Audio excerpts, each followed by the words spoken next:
자, 한 해에 6개월이 지나고 또 하반기가 시작하는 첫 주일입니다. 오늘 첫 주일 여러분 온 마음을 다해서 하나님께 오신 여러분들에게 말씀이 깨달아지고 하나님 안에 있다는 그 확신이 또 은혜가 여러분들에게 충만히 주어지기를 바랍니다. 인생이란 큰 바다를 항해하는 선장처럼 시간이란 바다를 항해하는 것과 같다고 말할 수 있습니다. 망망대해를 운행하는 선장에게는 늘 앞에 큰 태풍이 올 것 같다, 큰 빙산이 밀려오고 있는 것 같다라는 보고를 계속 받게 됩니다. 전 세계는 지금 21세기라고 하는 거대한 역사를 항해하면서 많은 경고음을 듣고 있습니다. 저와 여러분이 21세기라고 하는 이 배 안에서 많은 경고의 소리를 듣고 있는데 그것이 불안과 위기의 보고들입니다. 전 세계는 극한에 이르는 욕망과 그런 산업 구조를 이어가고 있고 극우에 가까우는 정치 집단들이 일어나고 있고 생태계는 무너져 가고 있고 이런 인류의 재앙 앞에 무모한 전쟁을 벌이면서 우리가 매일마다 아이들이 학교를 가지 못하고 학교가 파괴되고 임산부들이 죽어가고 있고 가장 연약한 아이들과 여성들은 굶어 죽어가고 있고 무서운 전쟁의 피해 강간으로 말미암아 삶이 무너진 일들이 너무너무 많이 일어나는 현대인들이 죄인이라고 하는 것을 눈으로 보며 살고 있습니다. 성경 창세기 4장에 보면 가인이 아벨을 죽였다는 얘기가 나옵니다. 근데 한 사람을 죽이는 그 용어가 하라크라는 말을 썼습니다. 하라크는 살인하는 행위가 아니라 집단 학살을 말합니다.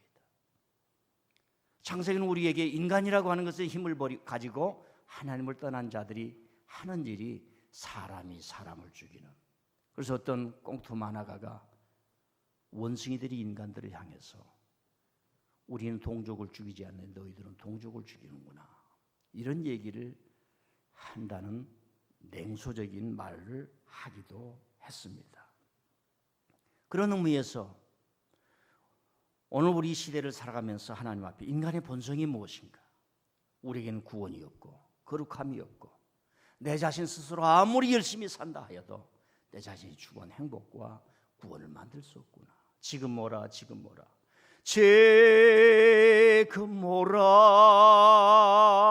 어머니가 자식에게 하는 소리처럼 이 하나님의 음성이 저와 여러분에 들렸기에 지금 이 자리에 모여서 예배를 드리고 있는데 이 소리를 더 많이 들려야 하는 책임이 우리에게 있는 줄 압니다.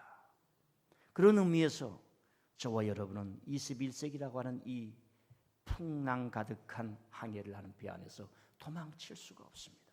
그럼에도 불구하고 우리는 무너지지 않고 빠지지 않고 갈 수 있는 힘은 주님이 저와 여러분을 붙잡고 있기 때문인 줄 믿습니다. 믿음의 키를 붙들고 온전케 하시는 이인 예수님을 바라보자. 이 풍랑이는 세파 속에서 불안이 엄습하고 내 직장이 불안하고 내 가정이 불안하고 사랑을 시작했는데 1년 2년 지나면서 그 사랑에 너무나 많은 거품이 있었고 신앙으로 시작했는데 그 신앙에 내 욕망이 너무 많이 첨가되었다는 것을 하나하나를 보면서 진짜로 진실로 믿음의 주요 온전케 하시는 이인 예수님을 바라보자. 그러면서 우리는 이 위기를 뛰어넘을 수 있는 지혜를 하나님으로부터 또 여러분의 내면으로부터 얻어야 할 줄 믿습니다. 6월 첫째 주일이 성령 강림 주일이었습니다. 그래서 성령 강림에 대한 이야기를 계속해 오면서 성령님으로 인해서 이 교회가 탄생이 되었고 성령의 은혜를 받은 사람들이 교회를 지키고 교회를 이어가며 교회에 복된 것을 전승한다. 그러면서 이 교회를 지키고 유지하고 더 흥왕하게 하는데 성령님은 설교가를 세웠는데 말씀을 증언자를 세웠는데 그분이 바로 베드로였다는 말씀을 전했습니다. 그래서 베드로는 원래 이 설교라는 말이 없었어요. 그리스에서 지식이 발달하다 보니까 소크라테스, 플라톤의 제자들 수많은 사람들이 수사학을 통해서 정치가 발달하면서 연설하는 이 웅변역의 기술이 책으로도 나오고 그랬습니다. 그래서 아리스토텔레스라는 사람, 예수님이 한 400년 전에 수사학이라고 하는 종이도 없던 시대에 참 대단해요. 그런 사람들 보면 수사학이라는 글을 썼습니다. 그런데 수사학이 아니라 구원자 예수 그리스도를 증언하는 그 메시지를 전하며 사람들의 심령이 찢어지고 우리가 어찌할꼬 살려주시오, 길을 주시오. 그 최초의 설교를 했던 사람이 바로 베드로였다. 물론 예수님이 원형이시지만 교회라고 하는 것을 통해서 볼 때에 최초의 설교자가 베드로였다. 그래서 교회는 살아난다. 그래서 교회가 중요하다. 교회는 설교자를 소중히 여겨야 하고 설교자를 키워야 하고 양육해야 하고 설교자를 양육하는 신학교를 소중히 여겨야 된다. 이런 얘기를 설교를 지난주까지 했습니다. 그래서 성도, 교회, 신학교는 하나입니다. 이런 걸 모르고 주여만 부르다가 일생을 끝내는 신앙은 별 도움이 안 됩니다. 개인 기복 신앙에 매여 있는 것입니다. 성도는 교회에서 하나님의 말씀 우리에게 주시고 영의 양식을 주시고 눈물 흘린 자에게 주의 위로를 증거하며 죄진 자의 죄를 격파하고 불의의 권력의 집단에 예언자의 말씀을 전하면서 여러분들에게 길을 주고 두려워 떠는 자에게 용맹을 주고 하나님의 용기를 주고 예수님처럼 복음으로 한 걸음 한 걸음 갈 수 있고 예루살렘의 그 잘못된 자들을 향해서 한 걸음 한 걸음 갈 수 있는 에너지, 성령의 역사를 설교가가 전해주는 겁니다. 그래서 교회는 설교자를 양육하고 훈련하는 신학교를 위해서 기도하고 협력하면서 기독교 2000년이 흘러온 것입니다. 제가 이런 말을 하는 것은 저와 여러분은 이런 신앙을 통해서 교회가 얼마나 소중한가, 교회가 너무나 중요하구나, 이 의식을 가져야 한다는 것입니다. 누가라는 사람이 온 힘을 다해 사도행전을 우리에게 남겨주고 갔는데 이 초기의 사람들이야말로 얼마나 교회를 사랑했던가. 교회라는 것이 원래는 없었어요. 자체가 없었어요. 교회 자체가 없었습니다. 일본은 천황을 세워놓고 전쟁의 폐허가 됐지만 천황제도를 없애지 못했어요. 있는 걸 가져온 겁니다. 그래서 지금 어렵습니다. 민주화가 발달이 안 되는 거지요. 2000년 전에 교회라고 하는 게 없었습니다. 근데 예수님을 믿는 사람이 교회를 통해서 예수님의 사랑을 실천하게 됩니다. 그래서 교회 오면 경찰이 없습니다. 법무부 장관도 필요 없습니다. 대통령도 필요 없습니다. 하나님이 세우신 봉사의 직분, 증언의 직분, 어떤 어려움이 오더라도 하나님의 뜻이 무엇인가를 묻는 그런 곳이 바로 교회입니다. 그래서 교회에 와서 여러분들이 평안을 얻게 되는 것입니다. 제가 초등학교를 가기 전이었습니다. 제가 1960년대 전에 태어났거든요. 연수는 말하지 않겠습니다. 1960년도에 제가 사는 동네가 둘레둘레 한 7동네가 있어요. 거기에 교회를 세웠습니다. 어르신들이 교회를 세웠는데 원래 교회가 있기 전에 이분들이 어떻게 복음을 전해 들어가지고 읍내 20리길에 가서 예배를 드리는 겁니다. 한 10분, 15분이. 그렇게 많지를 않습니다. 너무 머는 거예요. 그런데 이분들의 마음속에 농촌에서 무슨 돈이 있겠습니까? 야, 우리 동네에도 교회를 지어놓으면 좋겠다. 이걸 가지고 계속 기도를 한 겁니다. 그때 당시에 저 위에 두 형님이 계셨는데 중학교를 갔는데 좋은 중학교가 있고 그때 세상 사람들이 별 관심이 없는 중학교가 있어요.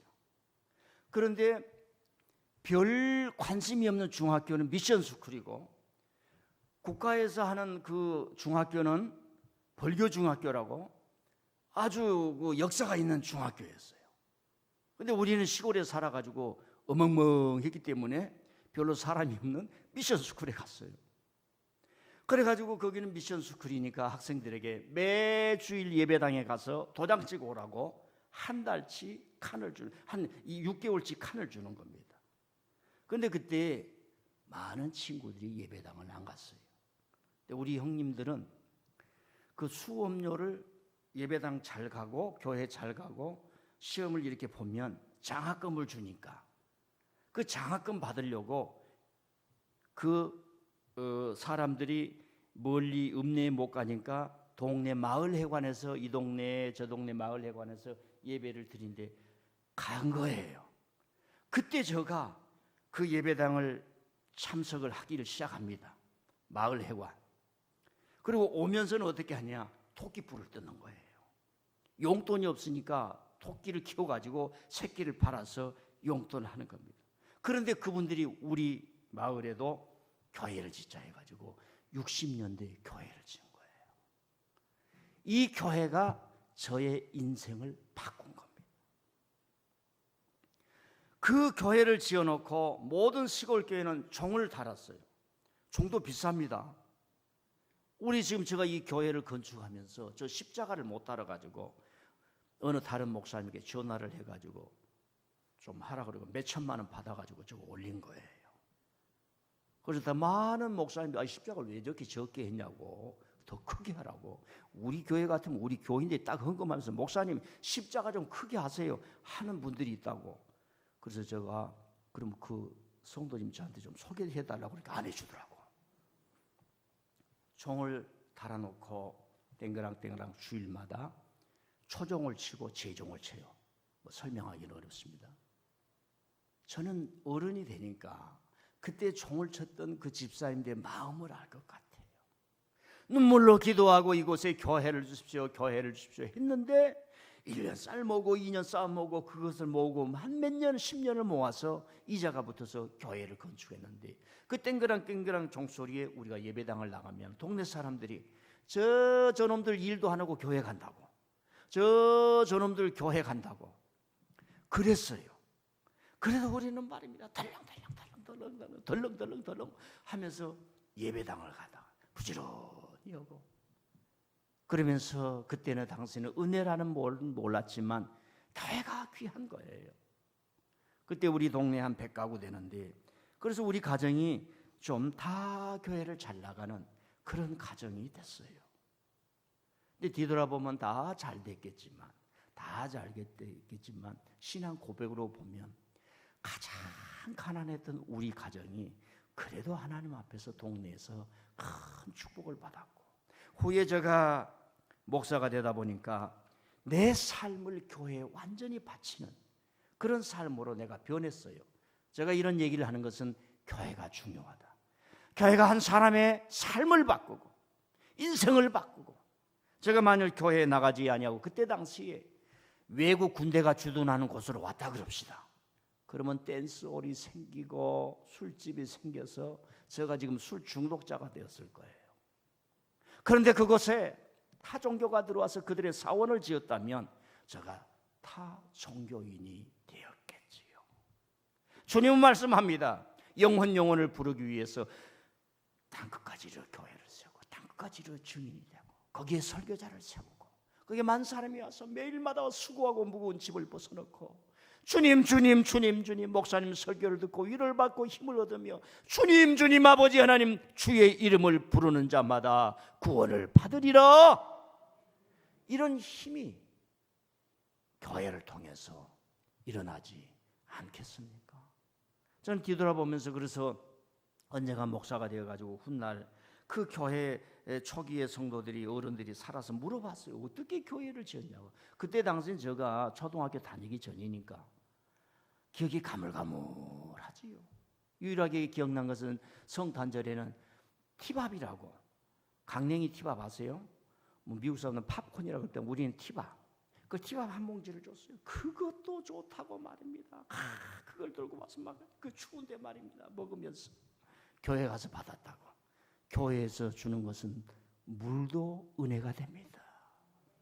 교회 오시면 꼭 가지 말고 3층에 가서 물 한 컵을 잡수시면서 저 물을 마시는 자는 목마르니와 민들레교에 와서 마시는 물은 내가 주는 머리니 내 심령이 목마르지 아니하리라. 이 감동을 받고 가시기를 바랍니다. 오늘 설교 제목은 스데반을 일으킨 성령님입니다. 스데반의 일생은 짧았습니다. 너무 짧았어요. 저 여러분의 인생으로 말하면 결혼하자마자 한 1년 만에 나의 사랑하는 아내나 나의 사랑하는 남편이 세상을 떠는 그런 짧은 삶을 살았어요. 그런데 성경에서 누가를 통해서 스데반을 우리에게 조명해 주는데 기독교 역사를 뒤흔들어 놓는 영향을 미쳤습니다. 우리는 생각에 예수님의 12제자 12만 되어 있는데 이제 사실은 초대교회가 생기면서 그 12이라는 말 자체도 없어져 버립니다. 아무런 의미가 없어요. 아무런 의미가 없습니다. 그만큼 큰 충격을 받은 거예요. 제가 일설교를 하는데 너무 감동이 되는 거예요. 어떻게 성령님이 이런 사람들을 일으켰을까? 스데반을 일으켰다는 것은 저와 여러분을 하나님이 보시고 일으키신다는 의미가 있습니다. 이분은 12제자가 아닌 탁월한 설교가였고 12제자보다도 먼저 기독교 최초의 교회 최초의 말씀을 증언하고 설교하다가 목숨까지도 잃은 예수님의 그대로 따라간 그런 사람이었습니다. 제가 이 스데반에 의해서 설교를 간단하게 하겠습니다. 이 스데반이 어떤 사람인가를 알기 위해서는 이 사람이 어떤 시대를 살았는가를 알아야 합니다. 첫 번째로는 박해와 핍박이 너무 많았어요. 베드로가 설교합니다. 사람들이 몰려오기를 시작합니다. 기적이 일어납니다. 베드로의 말씀을 듣고 서로 모여서 기도를 하는데 놀라운 현상이 일어나죠. 이거다. 사람들이 자유함을 얻는 거예요. 구원의 자유함을 얻는 거예요. 억압된 생활에서 살다가 말입니다. 숨을 막 쉬면서 예수님 안에서 자네도 하나님의 자녀고 자네도 하나님의 딸이고 그 인정함을 받는 놀라운 역사가 일어나고 하나님이 말입니다. 병원도 없을 때 기적을 일으키면서 병을 치료해주고 사람들이 이제는 살았다 이러면서 막 전파되고 오순절날에 와서 성령을 받았던 사람들이 흩어지면서 가는 곳마다 모이는 거예요. 유대인들을 따라 유대인이 크리스찬이 된 사람은 안식일에 모이고 헬라 지역의 유대인이 아니었던 사람은 그때는 썬데이가 없었어요. 일요일 날이 없었습니다. 안식 후 첫날, 한번 따라 안식 후 첫날에 모입니다. 우리는 썬데이를 주일날이라고 하면 주일, The Lord's Day, 주님의 날, 예수님이 부활하신 날. 썬데이라는 말은 원래 로마에서 왔는데 태양, 선, 태양에게 바치는 날이다. 그래서 썬데이라는 말이 생기는 거예요. 예. 우리는 The Lord's Day, 주일날 이렇게 말하죠. 그래서 헬라파 성도들은 안식 후 첫날 모이기를 시작하다가 그 사람들이 계속 모이기를 시작합니다. 그러니까 예루살렘의 사람들이 두려워하는 거예요. 예수님도 죽였는데 저놈들 봐라. 이렇게 되는 겁니다. 베드로가 설교를 하면서 사람들이 모이면 모일수록 예루살렘 사람들은 혈압이 더 올라가는 거예요. 어떻게 하면 저 사람들을 죽일까? 어떻게 하면 저런 일을 못하게 할까? 베드로를 불러서 겁을 줬습니다. 다시는 예수님의 이름으로 말하지 말라. 그러니까 베드로가 성령이 충만하니까 눈에 뵌 게 없어요. 하나님만 보이는 겁니다. 하나님 앞에서 그대들 말을 듣는 것과 하나님의 말씀을 듣는 것이 어느 것이 옳으냐? 베드로가 완전 사람 바꿔져 버렸어요. 베드로야 나를 사랑하느냐? 나를 사랑하느냐? 그 예수님의 마지막 말씀에 완전히 베드로가 변화되기를 시작한 겁니다. 근데 하나님이 능력을 주시니까 하나님 앞에서 너희들의 말을 듣는 것과 하나님의 말씀을 듣는 것 어느 것이 옳으냐? 나를 멈출 수가 없다. 완전 불도저가 되어버렸습니다. 그러다 보니까 도저히 안 돼서 힘 있는 사람은 예루살렘 사람들이니까 감옥에 쳐넣어버렸습니다. 그런데 감옥에 들어갔다는 소식을 듣자마자 온 교회 사람들이 모여서 기도를 합니다. 하나님 아버지, 우리 주 예수 그리스도를 처해했던 저 사람들이 악의더 발동을 해서 지금 예루살렘에 다시 불안과 공포를 조성하고 있습니다. 관계기관 장관들이 회의를 하고 뭐 어쩌고 저쩌고 하면서 불안을 퍼뜨리고 있습니다. 기도하다 보니까 베드로가요 희한한 일이 일어난 거죠. 성경이 그대로 전합니다. 천사가 와서 착고를 끊어버리고 도망가기를 주매 베드로가 와서 기도하는 사람들 노크를 하는 거예요. 누구요? 베드로다. 누구요? 베드로라니까. 뭐라고요? 베드로 감옥에. 그러면서 교회가 낮아버리기 시작합니다. 그럼에도 불구하고 계속 박해가 일어나니까 그때 일어난 사람이 스데반입니다. 그러니까 이미 초대교회 성도들은 하나님의 은혜를 받기 때문에 우리가 말씀으로서는 물러설 수 없다. 말씀을 전하는 것은 중단할 수 없다. 하나님의 말씀을 증언하는 것은 중단할 수 없다. 생각이 완전히 바꾸어진 거지요. 그래서 스데반이 이렇게 일어나셔서 위대한 설교가가 되었던 것입니다. 사랑하는 성도 여러분, 이 대한민국 조선에도 250년 전 그때 가톨릭이 먼저 들어왔죠. 많은 교회에 박해가 있었습니다. 어느 지역이든 그랬습니다. 왜 박해가 심한가 설명하기는 또 다음 기회에 한번 미루기로 하고요. 그것을 뛰어넘으면서 비록 두려움과 공포와 죽음이 몰려온다 할지라도 예수님의 증언자로서 사랑을 전하는데 마치 어머니가 가정에 시집을 와가지고 엉망진창인 남편을 만났는데 저 자식 생각하면은 천번 만번 도망가 버리고 인생을 포기하고 싶지만 내 자식 내 새끼 내 가정 이 가문을 일으켜야 된다는 현숙한 여인의 생각을 하면은 내가 이 세상에서 나와서 남자 사랑 못 받고 여자 사랑 못 받을 수 있지만 내 자식에게는 사랑만큼은 주고 떠나야지, 그 힘이 강할 때가 있지요. 없으신 분 아멘, 있으신 분 아멘, 다 잊어먹으신 분 아멘. 이건 교육으로 되는 겁니다. 마음에서 나오는 게 아니에요. 교육으로 되고 내가 어떤 인생의 목표를 사느냐. 여러분 20대 청춘의 때 건강을 잃어버릴 수도 있어요. 다른 사람은 다 스포츠하고 다 놀러다니고 연애하고 데이트하고 그러는데 병원에 누워서 인생을 보내버릴 수도 있습니다. 그럼에도 불구하고 그 인생이 끊어지느냐, 포기된 인생이냐? 아닙니다. 저는 20대 때 건강을 잃었어요. 결핵이 2번이나 앓았어요. 병원에서 꼼짝없이 6개월을 누워있을 때도 있었습니다. 근데 지금 이렇게 건강하잖아요. 집에서 자꾸 뛰려고 하니까 우리 한 사람이 제발 좀 그만 뛰라고, 시끄러워 죽겠다고, 이런 삶이 되었어요.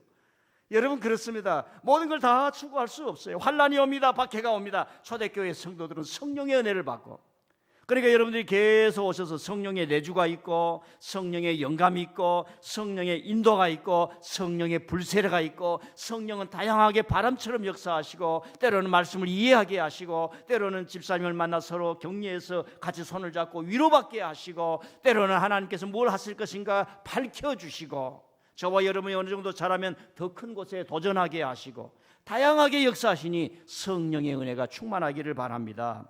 두 번째로는 스데반은 예수님의 직접 제자가 아니었지만 탁월하게 다른 사람들로부터 인정을 받았어요. 우리 화면을 보시면서 사도행전 6장 3절에서 5절을 좀 올려주세요. 시작. 형제들아 너희 가운데서 성령과 지혜가 충만하여 칭찬받는 사람 7을 택하라.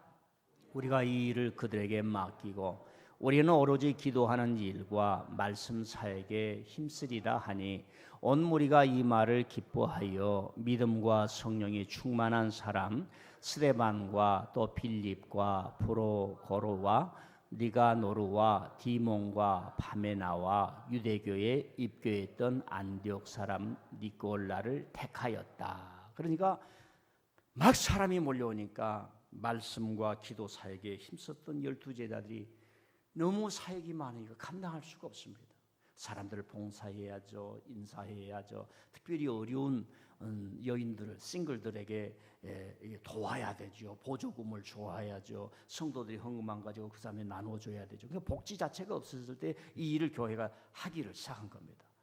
그래서 사도들이 도대체 감당할 수 없으니까 뭡니까? 우리가 칭찬받는 사람, 지혜가 있는 사람, 성령이 충만한 사람. 성령이 충만하다는 말은 그때 당시로 표현이 뭐예요? 예수님의 충실한 제자요 증언자가 될 사람 뽑자 이거예요. 그래서 스데반이 그렇게 탁월한 설교가로 여러 성도들에게 칭찬을 받았다는 말입니다. 여러분요, 인생은 존경받아야 돼요. 그런데 직장에서는요, 특별하지 않으면 저와 여러분들은 도토리 같은 인생이라서 신문에 이름 한 자 나옵니까? 뭐 했다고 누가 박수 쳐줍니까? 그러질 않잖아요. 가정에서 당신이 최고야, 당신이 최고야, 정말 최고야 이렇게 해주지도 않잖아요. 교회 오면 열심히 한 집사님이 최고, 장모님 최고, 목사님은 이거. 교회 와서 인정을 받아야 돼요. 교회는 욕심이 없잖아요. 교회가 무너지기 시작할 때는요, 장로를 세우고 목사를 자꾸 투표를 하는 거예요. 투표를 없앨 수는 없어요. 인간적인 방법으로 하면 안 돼요. 성령과 지혜가 충만해 칭찬받는 사람. 목회자로서 실패하는 사람이 있어요. 능력은 많은데 덕이 없고 인격이 안 되면은 많은 어려움이 옵니다. 교회에서 청년부터 주일학교도 쭉 차라는 거예요. 굴곡이 없이 성도들이 볼 때 저 사람은 목회자가 되었으면 좋겠다. 칭찬을 받아야 신학교가 가야 됩니다. 어느 순간 기도원에서 불받아가지고 신학교 가다 보니까 엉망진창이 되는 거예요. 잘 되면 자기 욕망대로 살아가는 겁니다. 세상에는 IT 하나로 억만금을 붙잡을 수 있는 세상이 될 수 있지만 교회는 안 그래요. 목사님이 좀 어벙벙해도 좀 못나도 하나님의 목에서 진실하게 살려고 하는 그게 제게 숙제지요. 제가 어벙벙하면 좋은데 어벙벙하면서도 안 어벙벙하려고 하는 게 성도들 다 보이잖아요. 그래서 속으로는 여러분들이 뒷담화를 많이 하잖아요. 제가 다 들어요. 스데반은 탁월한 설교이면서 성도들이 칭찬한 거예요. 저분은 베드로 같은 사람이에요. 그러니까 이분들은 성령 받고 이렇게 공부한 사람이 아니라 이미 12제자를 따라다니지만은 이제 아우터 서클이라고 그러거든요. 신학을 보면 12제자 외에 다른 제자들 72명의 문도. 그러니까 예수님은 편견이 많았어요. 내가 다음에 만나면 좀 얘기를 하고 있어요. 왜 베드로, 요한, 야고보만 데리고 다닙니까? 요한과 야고보는 또 형제야, 형제. 저가요 장모님들 한 4분 계시는데 공평하게 대하려고 얼마나 에너지가 신경이 많이 쓰는지 몰라요. 웃으시지도 않으시네. 예수님은 베드로와 요한이 야고보와 요한이 한 형제라고요. 그리고 베드로 이 세 사람은 쫄쫄쫄 좋은 곳을 다 데리고 가셨잖아요. 그러면 얼마나 여러분 스승은 절대 권한이 있어요. 이리 와. 여러분 축구 왔습니까? 야구 왔습니까? 농구 왔습니까? 코치가 벤치에 앉아? 예. 내일 나오지 마? 예. 가서 뛰어? 예. 다른 얘기가 없어요. 그러면 전략이 안 되는 겁니다. 자, 오지간 스데반은 칭찬을 받는 거예요. 사랑하는 성도 여러분, 하나님이 어떤 사랑을 부르십니까? 성도들의 칭찬을 받아야 할 줄 믿습니다. 그러니까 우리가 마음껏 살아가지만 상대방에 맞춰준 거예요. 칭찬받는 게 특별한 게 아니에요. 내가 탁월한다고 칭찬받는 게 탁월해 보세요. 밀어내리는 사람이 더 많아요. 모난 돌이 청에 맞는다는 말이 있어요. 자, 오지간 스데반은 탁월한 인정을 받았지요. 왜 이런 사람들 역사를 알았고 시대가 끝나가는구나. 그걸 아는 겁니다. 율법의 시대가 끝났다. 예루살렘 사람들의 정치 비전과 종교 비전은 이미 끝났다라고 하는 걸 알게 되는 겁니다. 이걸 모르는 나라는 중동의 사우디아라비아 같은 나라. 아직도 여자들을 감금하고 못 나가게 하고, 튀니지라고 하는 나라는 야 여성들 히잡 쓰려면 쓰고 말라면 봐. 국가가 그거 이제 상관 안 해. 모슬렘인데도 그렇습니다. 여러분, 이 스데반을 일으키시는 성령님은 어떤 사람이냐? 하나님의 말씀에 정통한 사람을 일으킨다라고 하는 거예요. 자, 갈라디아서 6장 6절과 히브리서 13장 17절을 보십시다. 시작. 가르침을 받는 자는 말씀을 가르치는 자와 모든 좋은 것을 함께 하라. 하나님의 말씀을 너희에게 일러주고 너희를 인도하던 자들을 생각하며 교회의 행실의 결말을 주의하여 보고 그들의 믿음을 본받아라. 아멘. 하나님의 말씀을 가르친다는 것은 대단한 게 자기 삶을 포기해야 돼요. 자기 직장을 바꾸어야 돼요. 하나님의 내적 소망을 바꾸고. 이 사람들 교회가 소중히 여기고, 이 스데반은 뭐냐면은 12제자가 아니잖아요. 베드로를 동역하는 겁니다. 베드로를 돕는 겁니다. 베드로와 함께하는 겁니다. 베드로를 서포트하는 겁니다. 교회 수장들을 서포트하는 겁니다. 베드로 선생님이 감옥에 갇으니까 내가 일을 해야지. 베드로 선생님은 죽게 할 수 없어. 베드로 선생님 어떻게 감옥에 갈 수 있어? 내가 가야지. 이런 사람이었다는 말입니다. 대단한 거죠. 이제 시간이 가니까 한마디로 더 요약을 하겠습니다. 탁월한 설교자였으면서 스데반은 자신을 죽음까지 몰고 가는 거지요. 이 설교를 듣고 사람들 앞에 그 공회에서 쫙 구약을 설교를 하기 시작한 겁니다. 요즘은 책이라도 있어서 공부를 할 수가 있지요. 그때 당시 책이 없는 사회였습니다. 어디 동네 한가운데 두루마리 이거 하나 있는데 그걸 열심히 공부해요. 아브라함이 어떻고 모세가 어떻고 하나님이 가나안 땅에 가서 정착하게 하고 왕들을 세워 우리를 했는데 그대들이야말로 마음과 귀에 할례를 받지 못하고 우리 조상들처럼 하나님 앞에 목이 굳어서 나라를 망하게 만들지 않았느냐. 여러분요, 이완용은 역사가 있는 한, 이 글이 있는 한 참 그의 오명으로 말미암아 그의 자손들까지 피해를 보잖아요. 뭐 여의도 땅에 몇 배를 가지고 있었대요. 지금 한 푼도 없어요. 그의 자손들 중에 잘 되는 자손들이 하나도 없어요. 스데반이 말합니다. 그대들이 우리들의 조상들처럼 하나님을 버리고 나라를 망하게 하지 않았느냐. 그러니까요, 이 사람들이 열이 막 올라오는 거예요. 스데반을 죽이고 싶어서. 법을 어기면 로마에 의해서 십자가의 처형을 받습니다. 종교법을 어기면 유대인들에 의해서 사형 집행이 가능한데 사형권이 없지만 종교법을 어겼을 때는 돌로 쳐서 죽일 수가 있어요. 그래서 그 사람들이 뒤집어 씌워버리는 거예요. 여러분, 법을 집행하는 칼잡이들이요, 한 가정 몰살시키는 문제도 아니고 한 가정을 빨갱이로 만들기는 쉬운 일이었어요. 우리는 그걸 너무 많이 보았습니다. 그 사람들 무덤에 가서도 제대로 잘 수 없을 거예요. 왜? 공의가 없으니까. 인생의 자신감은 정당하냐 정당하지 않냐 이런 정신이 있는 거지 칼 가지고 다스리는 게 아니라는 말씀입니다. 그대들이 우리 조상들처럼 목이 곧다 마음과 귀에 할례를 받지 못한 자들아. 그 아무것도 하지 않으면서 할례 받았냐 못했냐 이게 기준이에요. 그때 당시 할례 받았다고 말하지 말아라. 마음과 귀에 마음이 착해야지. 듣는 귀가 착해야지. 하나님의 말씀을 듣고 순종을 해야지. 그러지도 못한 자들아. 하나님의 진노가 무섭지 아니하냐. 이 설교를 스데반이 하는 거예요. 그럼 우리가 질문하는 거죠. 아이 좀 스데반 선생님 좀 살살하지. 여러분요, 살살하지 않으면 안 고쳐지는 사람들이 많습니다. 자신을 죽음까지 몰아가는 거예요. 왜 그런 줄 아세요? 이제 여러분들은 민들레 교회에 나오니까 세련돼야 되잖아요. 그래서 그 배경을 제가 말씀을 드려야 돼요. 예수님 오시기 전 200년 전에 전쟁 광이 있어요. 전쟁 광. 알렉산더라고 하는 전쟁 광. 서구의 역사는 알렉산더를 사람을 많이 죽였다고 해서 대왕이라고 그래요. 그러니까 생각이 없으니까 역사를 볼 때 그 사람은 큰 왕, 그레이트 킹이라고 합니다. 전쟁 광이죠. 남의 자식 데려다가 월급도 제대로 주지 못하고 남의 나라 다 죽여가지고 공동묘지 만들었는데 그걸 대왕이라고 하는 게 인간의 역사예요. 우리는 그걸 부정할 수 있는 하나님의 말씀의 세계관이 필요한 겁니다. 그 전쟁 광이 갑자기 33살에 죽으니까 그의 후계자들이 땅을 네 땅으로 나누는데 안티오코스라는 사람이 이 팔레스틴 땅을 정복을 했어요. 예수님 오시기 한 200년 전에.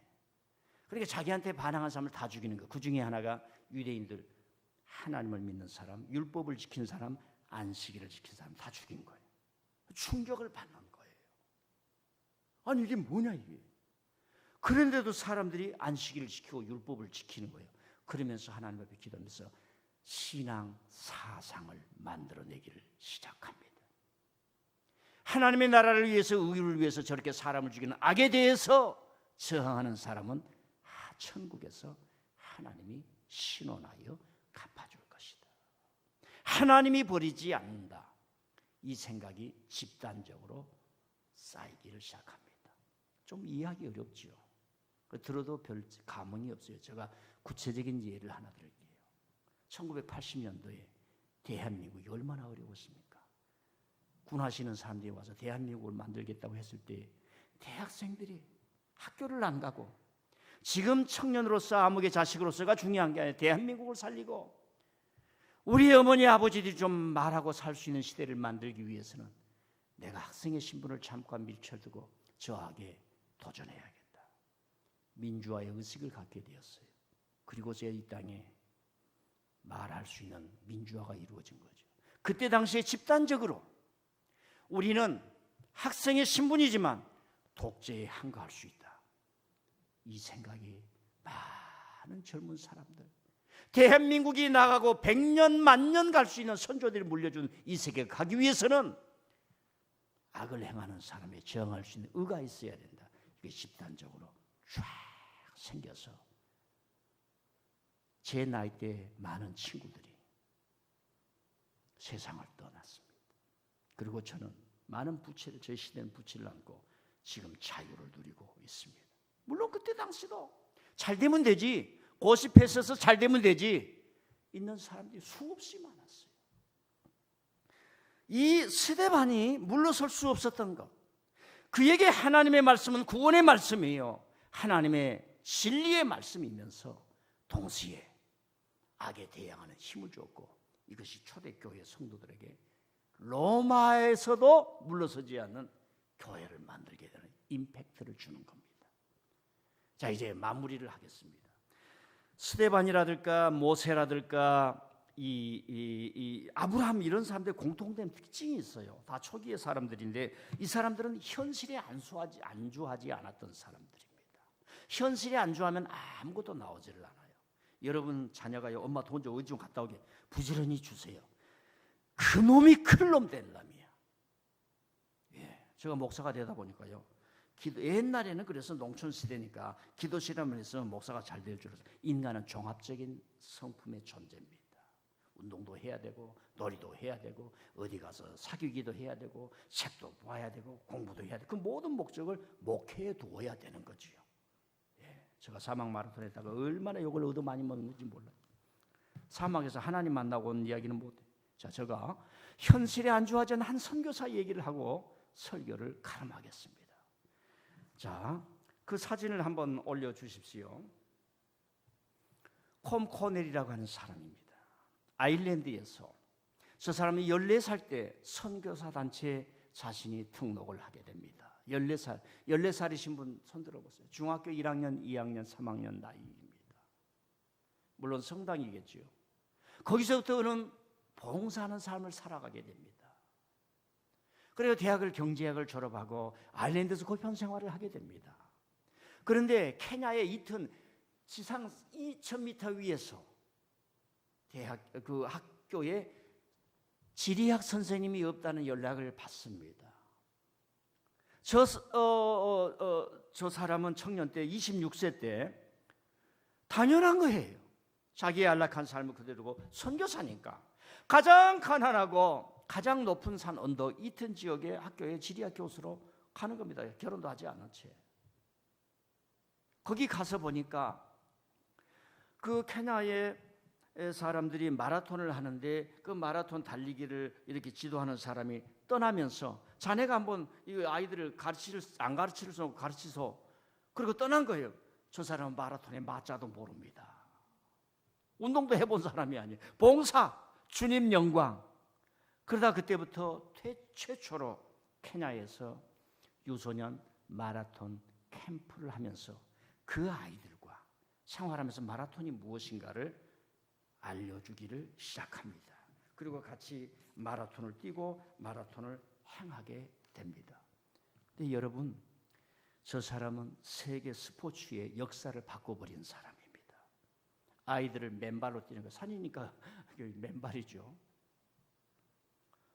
그리고 세계에서 올림픽에서 금메달을 가장 많이 딴 선수들을 배출하게 됩니다.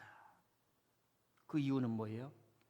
편안한 삶에 안주하지 않고 가장 어려운 곳에 갔는데 가장 어려운 삶이 이루어진 것이 아니라 전 세계 스포츠계의 마라톤의 대부가 됩니다. 가장 많은 수상을 한 선수들을 만들었는데요. 브로콤인데 브라더콤이라고 하는 말을 합니다. 제가 한번 이 사람 이야기를 읽어드릴게요. 브로콤은 학생들을 훌륭한 선수보다 훌륭한 사람으로 성장하도록 돕는 것에 더 집중했다. 그것은 어린 학생들의 재능을 키워주고 무엇보다 좋은 사람으로 자라도록 돕고자 했던 그의 초심과도 통하는 것이었다. 한 육상 선수가 운이 좋으면 33살, 더 좋다면 35살까지 경력을 이어갈 수 있을 거예요. 그런데 은퇴하기 전까지 선수 생활에만 집중했다면 은퇴를 앞두고 눈앞이 캄캄해질 거예요. 이제 나는 무엇을 해야 하지? 세상에서 어떤 역할을 할 수 있지? 이제 어디로 가야 하지? 잘 나가는 운동선수일 때는 사람들이 영웅이라 칭송하지만 은퇴 후에는 역사의 일부로 남게 될 뿐이에요. 선수로서 얻게 될 것들은 은퇴 후 선수가 아니게 되는 순간 사라질 거예요. 그래서 저는 어린 학생들이 평생 육상만 할 것이 아니라는 점을 늘 기억시켜요. 더 좋은 삶을 살도록 준비시키고 그를 위한 가치를 심어주기 위해 고민하고 노력해요. 저는 많은 힌트를 얻습니다. 내가 목회지만 성도들 신앙에 몰빵 안 시킨다는 거예요. 신앙생활하면서 중요한 것은 여러분의 삶인 줄 믿습니다. 교회에서 2시간씩 기도하고 가정을 핑계치지 말고 20분 기도하고 가정에 가서 가정을 돌봐야 합니다. 교회에서 하루 종일 일하면서 시간을 낭비하는 것이 아니라 여러분 직장을 찾아가서 여러분의 삶을 만들어야 합니다. 이 선생님은 그걸 가르치는 거예요. 76년에 이튼 그 지역을 가게 됩니다. 놀라운 일이 벌어지죠. 이 선수들에게는 그 지역에서 나는 채소만 먹이는 거예요. 1982년, 그러니까 겨우 6년 이후에 이들이 가르쳤던 선수들이 올림픽, LA 올림픽에서 두각을 나타내길 시작하면서 서울 88년 올림픽에서도 우승을 하게 됩니다. 그때 당시는 영국의 모든 선수들이 다 차지를 했다고 생각해요. 그래서 이 사람은 영화로도 나왔습니다. 여러분, 운동이 끝날 때마다 대한민국 운동 선수들이 아파하고 힘들어하는 것을 보십시오. 성취 중심, 엘리트 스포츠 중심, 업적 달성, 목표 중심의 인생을 망쳐버린 우리 대한민국의 체육계, 신앙도 마찬가지입니다. 여러분, 교회 예배, 교회 활동을 정확히 하시고 부지런히 하시고 스데반처럼 결기를 가지고 하십시오. 그럼에도 불구하고 여러분의 삶이 더 중요해요. 신앙 있고 삶이 있으며 삶이 있고 신앙이 여러분 속에 있어야 하는 줄 믿습니다. 자, 말씀을 요약해 봅니다. 성령님은 교회를 일으키고 그 교회에 위대한 설교자를 일으키는데 스데반을 12제자가 아닌 사람에서 일으켰습니다. 그건 뭐예요? 성령님은 여러분 한 사람 한 사람을 일으킨다는 거예요. 신분제도를 없애버렸습니다. 엘리트 계급 제도를 없애버렸습니다. 제사장 중심의 종교를 없애버렸습니다. 그 감격, 그 은혜, 그 능력을 받았던 사람들이 사도행전에서 집안에서 모일 때마다 기뻐하고 뛰었어요. 여성들의 재혼하게 하자, 대한민국의 조선의 신분제도를 없애자, 산업공상을 없애자, 어떤 사람은 먼저 기독교를 받고 노비문서를 불태워버렸습니다. 그때에 사람들이, 여성들이, 천민들이, 백정들이 춤추고 좋아했던 것, 여러분 대한민국의 역사에 소리가 들려오지 않습니까? 하나님의 말씀을 교회에 와서 정확히 듣고 정확히 생활하면서 동시에 여러분의 삶이 교회에서도 이루어져야 할 줄 믿습니다. 그래서 저는 우리 교회가 그렇게 크지 않기 때문에 좀 여행도 해보고 대화도 해보고 같이 식사도 해보고 삶이 있어야 돼요. 삶. 아멘. 공부도 몰빵하면 안 돼요. 공부 잘한다고 1등 한다고 다 되는 게 아니에요. 여러분, 대한민국 교포 2세가 콜롬비아 대학에 다니다가 박사학위 논문을 썼는데 왜 대한민국 자녀들이 아이비리그에서 46%가 퇴학을 당하는가? 2명이 들어가면 1명이 퇴학을 당하는 거예요. 공부를 못해 따라갈 수가 없어요. 제적이 당하는 거예요. 그걸 논문으로 썼습니다. 1등 해가지고는 안 돼요. 생각의 줄기가 넓어지고 높아지고 깊어지고 어떤 문제가 와도 그것을 한번 해보자, 도전해보자, 안주하지 않고 직면해보자. 여러분이 설교를 어렵게 생각하면 오늘 말씀이 뭐지? 한번 더 들어보고 성경을 연구해보고 끝! 요즘처럼 얼마나 좋은 공부하기 좋은 세상이 있었는지 몰라요. 제가 우리 딸들에게 얘기를 했어요. 공부 좀 해라. 내가 너처럼 공부를 했으면 아빠는 H대학에 갔겠다. 왜 우리는 한국에서 헝그리 정신이 있어가지고 공부하는 버릇이 있지 않습니까? 사랑하는 성도 여러분, 성령님이 베드로를 세우시고 스데반을 세운 놀라운 역사가 초대교회에 임팩트를 줬고 성도들을 강력하게 붙잡았고 오늘도 그 역사가 교회를 통해서 말씀을 증언함으로 여러분을 위로하고 힘있고 주의 이름을 부르라고 구원의 은총을 주시고 하나님의 약속에 대해서 기도하는 마음이 일어나게 하시는 줄 믿습니다. 여러분 교회 오실 때마다 스데반처럼 그런 힘이 있으니까 얼굴이 천사 같고 얼굴이 빛이 나고 할렐루야 할렐루야 할렐루야 할렐루야 하는 은혜가 매 주마다 일어나기를 바랍니다. 하나님